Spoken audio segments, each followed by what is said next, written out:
19h07 à présent dans ce journal. Restez avec nous, on ouvre la page clé de l'actu pour décrypter un fait d'actualité. Bonsoir Olivier Quentin. Bonsoir.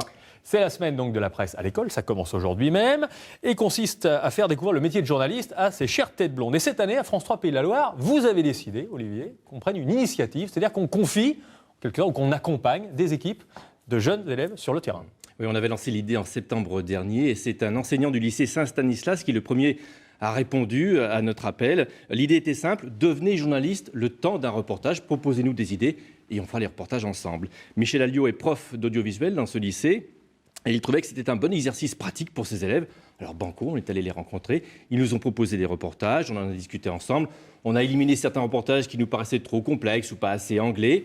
Ils ont repéré les lieux, quand ça s'imposait, ils ont pris les contacts et on a mis notre savoir-faire à leur service. Alors j'ai fait les images, il y avait Eric Bellamy pour le son, Dominique Boutma pour le montage et Hardy Petit, on est partis ensemble dans la joie et la bonne humeur. Alors ce qui était intéressant, c'est qu'ils ont vu comment nous on travaillait, mais nous aussi on a appris des choses dans leur reportage. Donc 8 lycéens pour 4 reportages, c'est une première à France 3 Pays de la Loire et on verra ces reportages tout au long de la semaine. Alors le premier d'entre eux, il concerne Roman et Victor, ce sont 2 élèves de première au lycée Saint-Stanislas de Nantes. Ils se sont intéressés à Tanguy Le Calvé, c'est un jeune champion d'un jeu qui s'appelle Jeu de Go, une sorte de jeu de stratégie très pratiqué en Asie. Alors voici en exclusivité le reportage de Roman et Victor.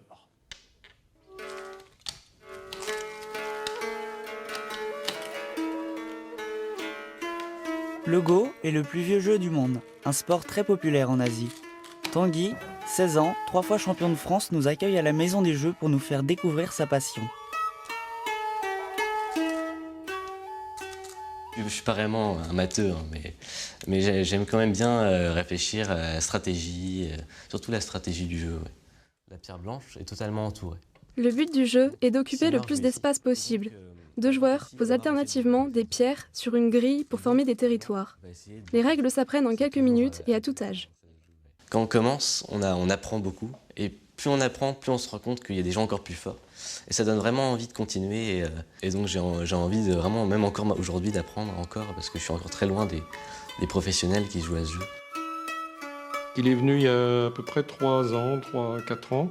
Et il s'est initié au jeu de Go avec les gens de notre club et il était déjà très fort puisqu'il commençait déjà une bonne pratique et il a monté très très rapidement jusqu'à atteindre un niveau d'excellence puisque c'est un de nos meilleurs espoirs d'ailleurs de jeu de Go en France.